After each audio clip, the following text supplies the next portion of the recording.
stay on Pralin, and we came back a little bit earlier than we hoped to stay on Arid, so we're now going to Digue. It was really amazing here. We've seen so far our 7th island, now we're going to our 8th. I guess we will end up with 9 or 10 islands in only 2 weeks of time. Really exhausting, but really amazing as well. For sunbirds like me, the Seychelles are just the perfect place to be, with lots of sun and a year-round humidity of 80% and a temperature that rarely drops below 24 or above 30 degrees. And for some of its most spectacular beaches, you simply must visit Digue, with its world-famous beach en sorte d'argent. We just arrived at the Reef, which is the paradise flycatcher from the Seychelles. The bird actually I first fell in love with before I did my whole trip, okay? And it seems they are very easy to find here, so most probably we are able to record a lot of videos and photos from them. They seem to be very tame as well. We are right here in the nesting season. This bird is endemic to the Seychelles. It's mainly living on Digue, but also 1 or 2 islands around like Nevis. We're expecting a wonderful time on this very quiet island without almost any car, only bicycles. I'm unfortunately, as you can see, wearing long trousers and all this, even though it's hot. But it seems to be a lot of mosquitoes in here, and I got bitten a lot last night, getting allergic to it, so I'm a little bit prepared. So guys, let's go in.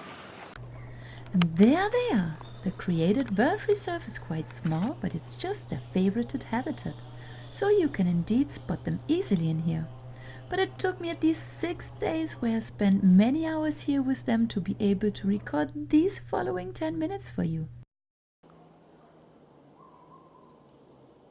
Their favorite day activity seems to be chasing each other excitedly in flights and couples or family parties through the trees. These ever-restless birds seem only to take a break for preening, and if they do so, they most probably perch high up in the trees.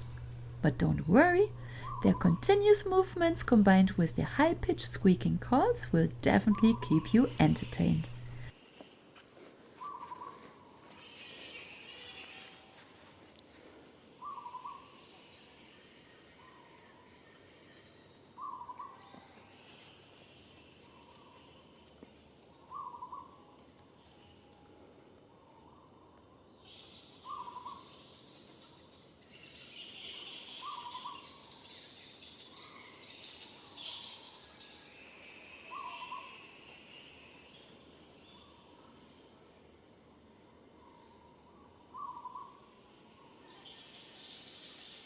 I'm basically not a fan of little hyperactive birds, but in their case, how could someone not fall in love with them?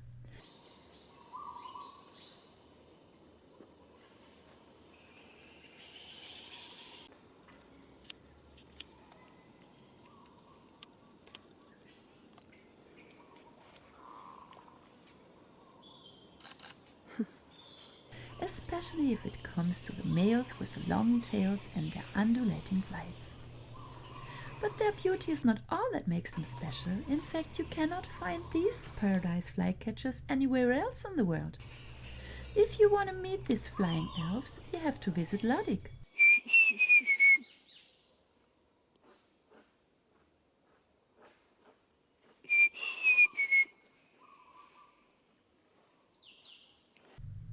These Seychelles endemics seem to have once been present at least 5 inner granitic islands, but are today only restricted to Digue and Nevis. 23 flycatchers were captured on Digue in 2008 and translocated to Nevis. Nevis Island's habitat seems to suit them so well that by the end of 2017, their population is already 84 birds. So these beauties belong to the rarest birds in the world.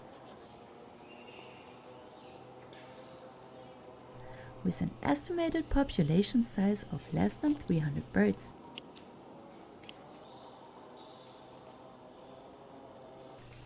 They are listed at IUCN as critically endangered and have a high priority for Seychelles nature conservation because there is only 2 viable populations.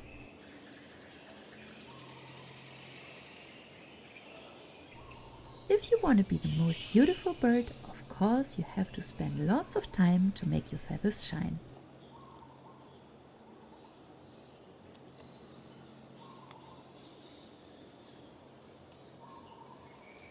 Do you guys know why they got extinct on all the other islands? Main problem is habitat loss. Habitat Main loss. reason, yeah. And pesticides as well, or? Not really, but if you can picture Prane. At this time, the people have been drainage of marshes and big development. And at that time, when Prane was being under big development, Digue was still very, untouched. And it is now actually that Digue we started to start with development, building houses, guest houses, so the bird is getting some problem regarding habitat. Recently 10 pairs were captured here and transferred to Nevis. Right. Okay, that happened which year?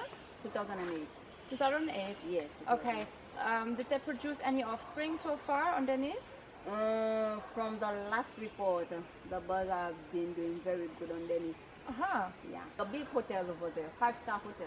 Only one hotel? Yeah. But, one hotel. okay, but it's not like some villages like here. No. So it's actually more quiet for the birds Yes, to develop. probably, yeah. It's like half of the island is for tourism, then the other half is for conservation of birds. You know how long the flycatchers live? Around 8 to 10 years. 8 to 10 maximum. years. It's such a little bird, but that's cool. Yeah, it's a Okay. quite long time for them. Okay. And they do pair off for life. That's a They good pair thing. for life? Yeah, So you were never witnessed that they remated once the mate died? No. Ah, But one interesting thing I've witnessed is that usually each time they have a nest, when they use the nest once, they don't come back to use the nest again. Ah, okay, they always build a new Their nest. new nest always.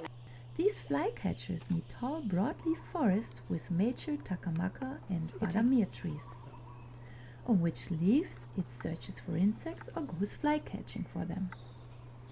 Good habitats like these are often adjacent to marshes. Good month to see them nesting here is in Yes. December, right? Yes, December and all year round. And access here is free, Yes, and that's people right. can even see them nesting. Yes, and Which that's is why quite every amazing. every people living on Nadi, they will say they always have flycatchers at their garden, at their backyard, because Amazing. they are used to people. They love to be where we people living. Yeah. Best time is actually if you're a real birder, you have to come here early in the morning. Early morning and late afternoon. Yeah. But the bird is everywhere to be seen on the island. So thank you for your time Okay, and the you interview. also. See you. And let's go on.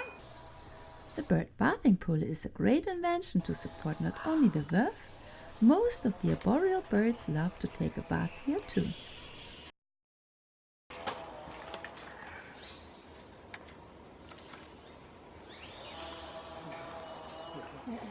Last but not least, let me finally introduce you to the marvelous long-tailed males.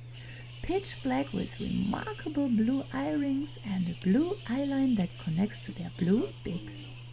Their two central tail feathers can grow as long as 20 centimeters, but males seem to develop individual lengths of their tails.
I'm in love with the Seychelles fruit bats.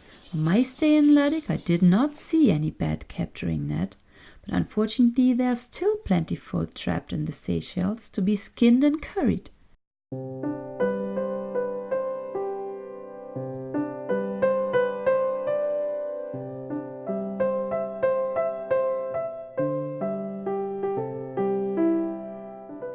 To most people, the fruit bat's important role as a tree seed disperser and pollinator is little known.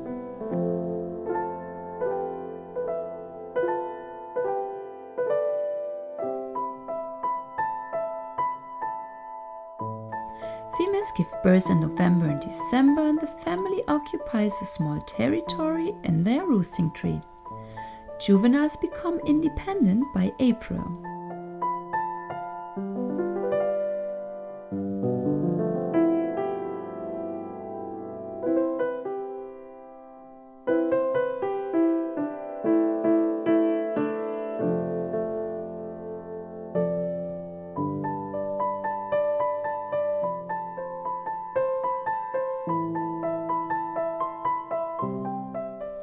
What was new to me is that the bats can wiggle their ears in any vertical direction, and that even independently. While humans only have 4 muscles joining their ears to the head, bats have more than 20, so they can precisely move their ears for echolocating. There is no foddy like the Madagascar foddy. Being the most colorful male of all the foddies, people in the past thought it is a wonderful idea to bring them with them from Madagascar to introduce them to many Indian Ocean islands in the 18th century. These very vocal and very territorial birds are now the most widespread land bird within the Seychelles. Being great food competitors with the Seychelles foddies, they won the race and brought the Seychelles native species to the brink of extinction. This is an immature barred dove, also called zebra dove, another introduced bird, which is now the most numerous dove within the Seychelles. The highly endemic flora and fauna of the Seychelles always has been wonderful enough on its own, but it has been overloaded with lots of alien species humans brought here as well. Another Madagascar native is this Madagascar turtle dove, which is hectically running around to find some food. At present time, the Seychelles turtle dove seem to be fully wiped out by the introduction and food competing of its Madagascar neighbor. Only hybrids of both species seem to still exist on some islands. Of course, these doves also love to take a bath.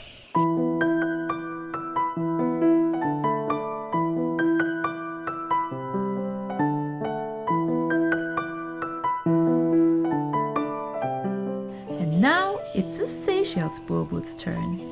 As birds cannot sweat on their skin like mammals, they have to regulate their overheating body temperature with several practices, like fast breathing with their open beak, or like in this case, taking a refreshing bath as well.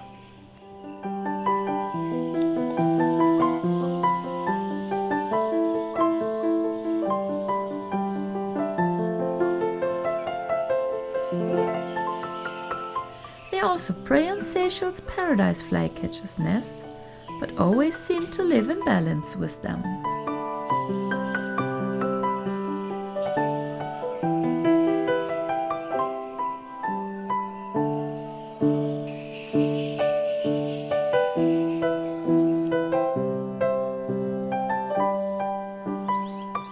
A common moorhen seems to like the taste of fallen, rotting almond fruits.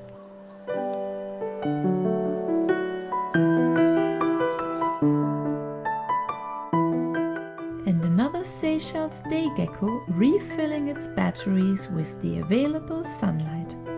Within the Seychelles you find 3 types of the Phasuma astriata species. Seychelles skinks are the most widespread terrestrial lizard in the Seychelles. While they are relatively shy on heavily populated islands, they can be very tame on smaller offshore islands, especially with large nesting seabird colonies, where it often comes approaching human in search for food. They may breed at any time of the year. Females lay 2 to 6 eggs, which they bury in the soil or hide behind stones.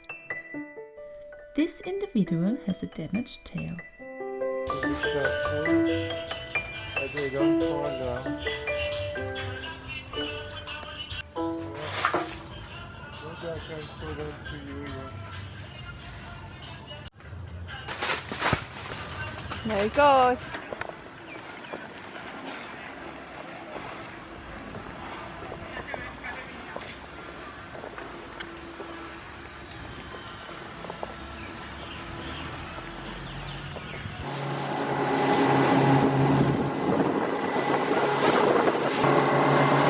On our way to Coco and I can't film long, as you can see we have a lot of seawater, so you will not see me sharp anymore, but I will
How was it, Uttam?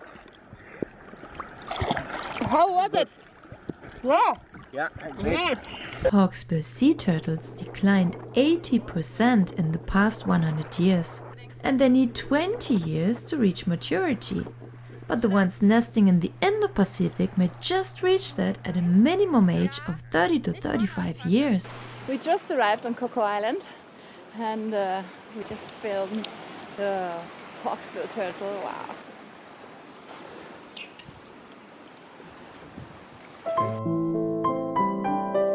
For ever-curious nature explorers like me, there can be only few things more interesting than entering an island uninhabited by man.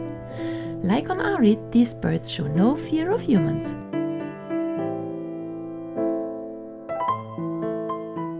Coco Island is very little, but in only half an hour we already found several ground nesting birds and their chicks, like this incubating white-tailed tropicbird.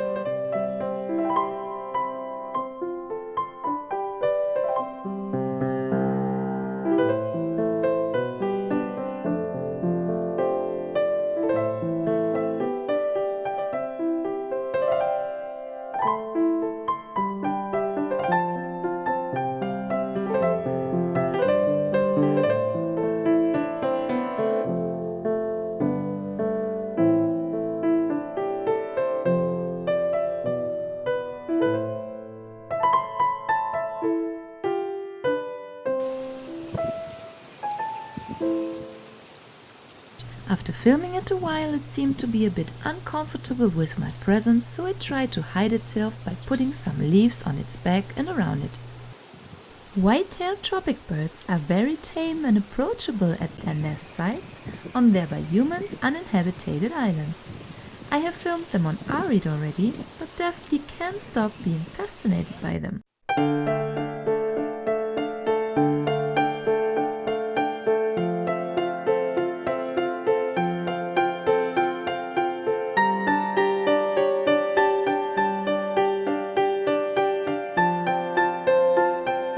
A single red egg needs 6 weeks to hatch. Adults feed extensively at night at sea, and their chicks are mainly fed in the morning, and the chicks fledge after 12 weeks.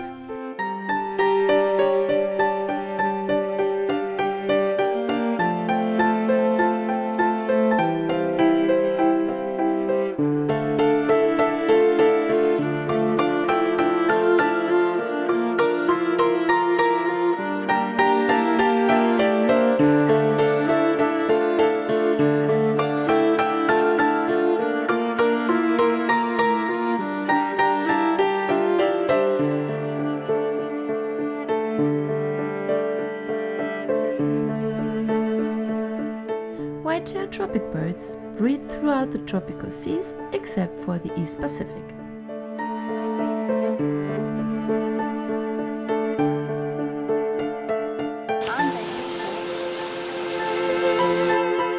These huge fat chicks that more resemble big rabbits with strangely a beak attached are young wedge-tailed shearwaters. Their parents seem to feed them to their limit at nights before they stop feeding them and take off for their migration. This is to encourage them to walk to the sea. By that time the juveniles are not ready to whether fly or migrate yet, so they are starving of hunger in the last days before fledging until they finally walk to the sea. They seem to be able to float well because of all the oily fish their parents serve them before they start their flying attempts. In fact, most of the times, this starving even seems to be very necessary, as some chicks grow so fat that they are unable to leave their burrows otherwise. After fledging and being able to fly well, they will follow their parents' way for the migration, which they are simply able to manage with their own biological compass. They will ever return to their nesting grounds, but they are generally nomadic, following the fish. They are catching it from the sea surface or by diving, where they use their feet and wings to propel themselves underwater. They have been recorded to dive as deep as 60 meters, but usually don't dive deeper than 20 meters. These young chicks were traditionally collected as food. Now most breeding colonies are protected by law. Uttam, how is snorkeling? Very good. Getting better, right? More and more fish. I got scared today in the deep sea. Where's the deep sea? We weren't in the deep sea. It was not far from the ground. You're not even diving yet. Finally, our last island is a great island to observe the Pigeon Hollande or the Seychelles blue pigeon.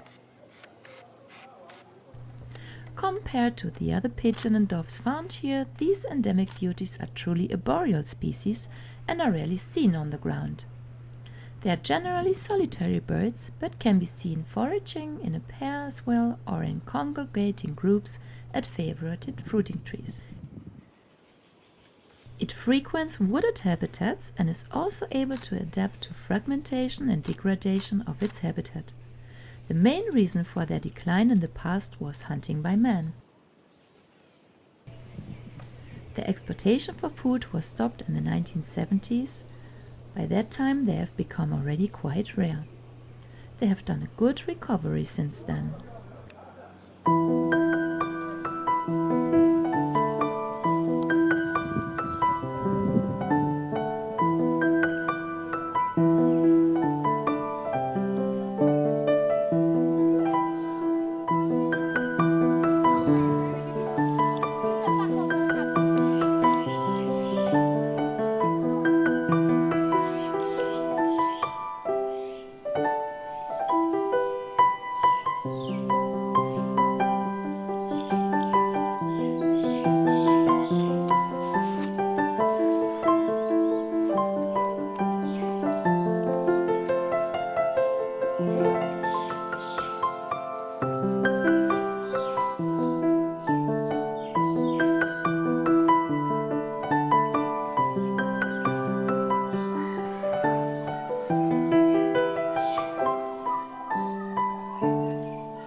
They feed on fruits, berries and seeds, namely wild guavas, cinnamon berries and takamaca nuts, figs and fruits of buradir and ylang ylang. If these pigeons wouldn't have the shape of a pigeon, you would rather expect them to be parrots in the way they funnily clamber along the branches in search for food or nesting material. They breed year-round. 1 to 2 eggs are laid in a simple twig nest. And finally you can hear one of its cooing sounds.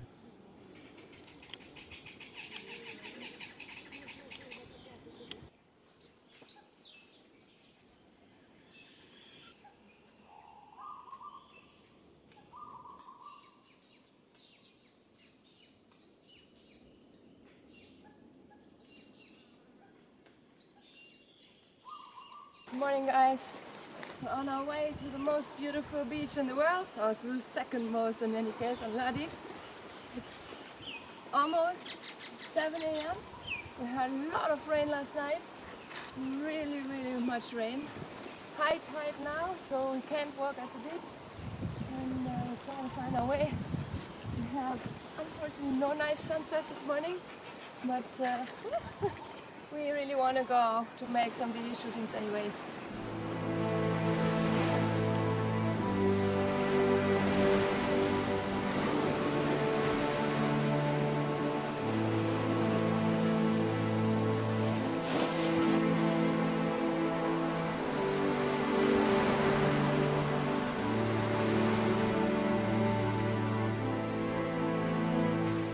Did you know that crabs can jump, and that even horizontally? These red rock crabs, which exist in two distinct color phases, can.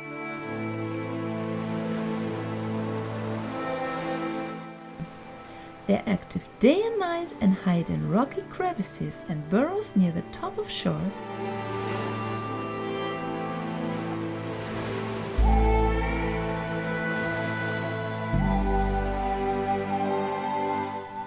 They can even walk backwards. And if you approach them, they can even fully vanish.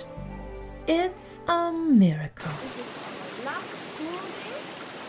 We're not breading today, we're mainly exploring the nicest beaches, some of the nicest beaches in the world, which name I can't pronounce. We had very bad weather tonight, so a lot of rain. What you hear now is some kind of fresh river coming from there, going to the ocean. And this place is just magical.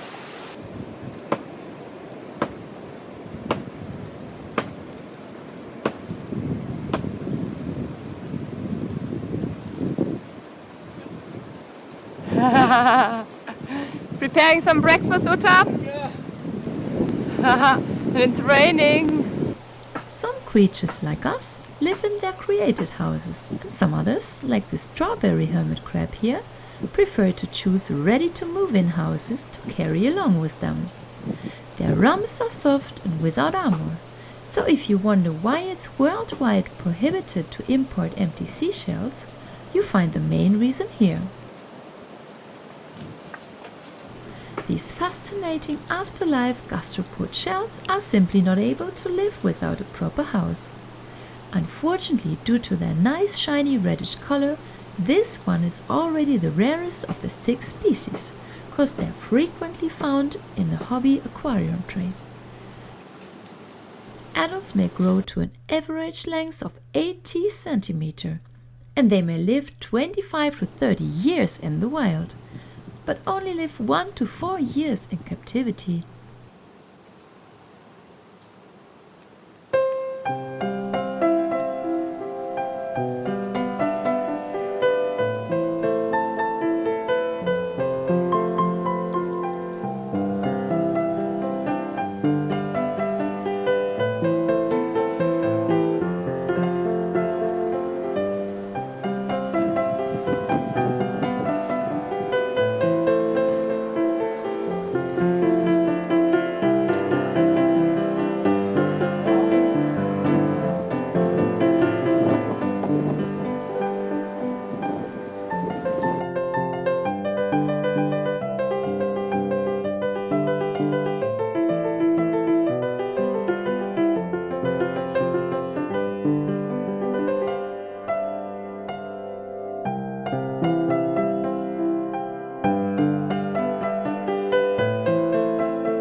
So Tom, how is your almost last day on Digue?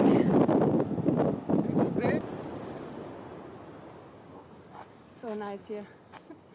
But this is it. It's the last day on Digue, which is my last day on the Seychelles. And we had a great journey. I've seen a lot of birds, seen a lot of beaches. It's just a few hours to go. But I thought I must see one of the most beautiful beaches of this island, and that is Pigeon. Unfortunately, we did not make it yesterday to Anse-Moron because of the high tide, a lot of wind, a lot of rain coming. And as you can hear now in the background, the waves this morning are also pretty rough. So we have high tide. The beach we're having in the back is called Arns, and it's kind of dangerous to swim there, so actually they put signs that it's very dangerous, you shouldn't swim.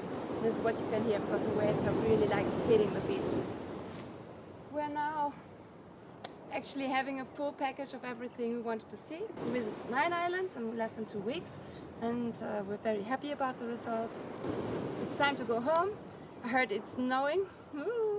Not pretty much looking forward to it, but definitely looking forward to meet my chicken again. We will use the remaining time we have to see 2 of the more beautiful beaches I haven't seen yet from Digue. So guys, let's go!